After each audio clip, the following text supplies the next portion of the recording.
Halo brother, dimanapun kalian berada, semoga kesehatan lahir dan batin selalu ada memberkati kita semua. Dan seperti biasa, sebelum gaspol ke pembahasan, alangkah baiknya siapkan kopi, duduk dengan santuy, supaya ketenangan dan ketampanan kita lebih maksimal, seperti pada intro berikut ini.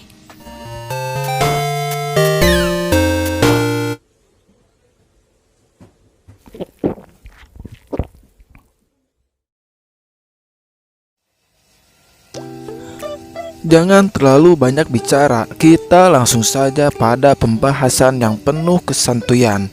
Seperti pada judul yang tertera, penanganan burayak usia 1 bulan yang patah di bagian pangkal ekor.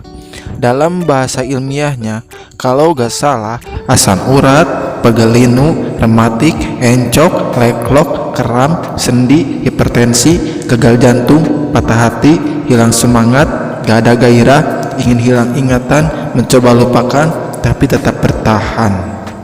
Sedih dah. Sudah, kita lanjut saja. Jangan banyak curhat yang gak jelas. Di sini ada 3 baskom seperti yang kalian lihat. Baskom yang tengah itu ikan yang saya karantina selama 6 hari. Jadi saya ambil video ini di hari ke-6 proses karantina burayak yang patah di bagian pangkal ekor. Baskom yang di sampingnya, saya sudah siapkan air yang sudah dicampur sedikit garam dan ketapang. Ketinggian air 5 cm saja. Baskom yang satu lagi itu campuran sedikit garam ikan dan obat biru. Ketinggian air masih sama 5 cm. Saya pakainya di sini Midlin Blue. Ya, obat seadanya saja, saya mah males gerak orangnya. Jika kalian bertanya kenapa saya pakai baskom tidak langsung di bak yang lebih besar saja, guna supaya si ikan tidak susah ngejar pakan atau tidak capek waktu bermain. Sebelumnya saya mau ceritakan terlebih dahulu kenapa burayak ikan punya saya bisa patah di bagian pangkal ekor. Semua murni kesalahan saya, karena saya terlalu cepat memindahkan ikan ke bak pembesaran. Sedangkan cuaca tidak bersahabat. Biasanya saya memindahkan burayak di usia 1 bulan, sedangkan ini masih usia 10 hari. Bak pembesaran ketimpa air hujan yang menyebabkan suhu dan pH air berubah-ubah. Daya tahan tubuh burayak belum maksimal. Karena di sini saya pakai bak semen, sangat mudah air menjadi dingin.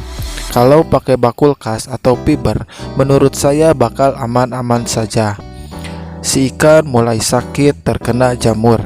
Si ikan mulai tidak nafsu makan.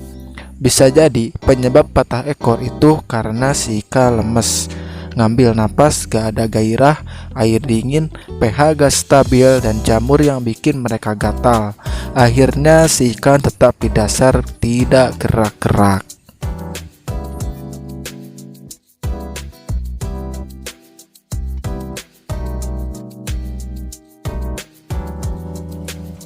Ketika si ikan mulai terlihat patah ekor, saya pindahkan lagi ke baskom. Kurang lebih ada 900 ekor dari 2 pasang induk. Sebagian mati tidak terselamatkan. Dari 900 ekor, saya bagi menjadi 4 baskom. 1 baskom dengan air ketapang campur garam. 3 baskom lagi dengan air yang dicampur garam dan obat biru. Tinggi air 5 cm. Pisahkan yang masih normal dengan ikan yang sudah patah ekor. Yang masih normal masukkan ke baskom yang berisi air ketapang. Yang patah ke air yang dikasih obat biru. Harus kalian catat, setelah 2 hari burayak yang sedang dikarantina ganti airnya lagi. Tinggi air masih 5 cm. Di jadwal ganti air berikutnya, setelah 2 hari dari ini, tinggi air ditambah menjadi 10 cm. Dan yang ada di video ini adalah hari ke-6 proses karantina. Saya pindahkan burayak yang sudah sembuh ke air yang dicampur ke tapang. Dan yang masih sakit, saya karantina kembali ke air yang sudah dicampur obat biru dan garam. Saya ambil contoh satu baskom dulu.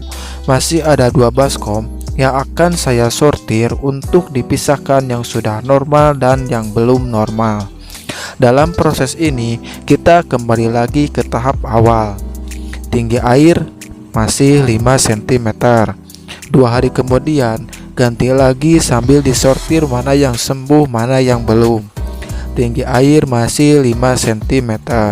Dan jadwal ganti air berikutnya tambah ketinggian menjadi 10 cm. Lakukan tahap ini secara konsisten. Dan untuk air, lebih baiknya pakai air yang sudah diendapkan minimal 1 hari. Lebih josnya lagi, airnya sudah difilter supaya zat-zat berbahaya yang ada dalam air lebih tersaring, meminimalisir penyakit yang akan menyerang pada tubuh si ikan. Jika dari kalian punya saran tentang penyembuhan ikan yang patah di bagian pangkal ekor, bisa langsung saja tulis di bagian komentar. Jadikan komentar edukasi kesantuyan untuk kita semua, karena saya tahu banyak orang yang lebih ahli dalam penanganan ikan yang sedang sakit. Oke Gus, mungkin dari saya sekian dulu. Video ini saya buat berdasarkan pengalaman pribadi. Jadi intinya jaga si ikan jangan disakiti ketika lagi sehat-sehatnya. Begitu juga dengan kalian, tetap waspada, jangan mau disakiti pas lagi sayang-sayangnya. Asik. Dari saya yang kegantengannya tidak diragukan lagi, mengucapkan salam santuy, tetap semangat. Jangan lupa subrek.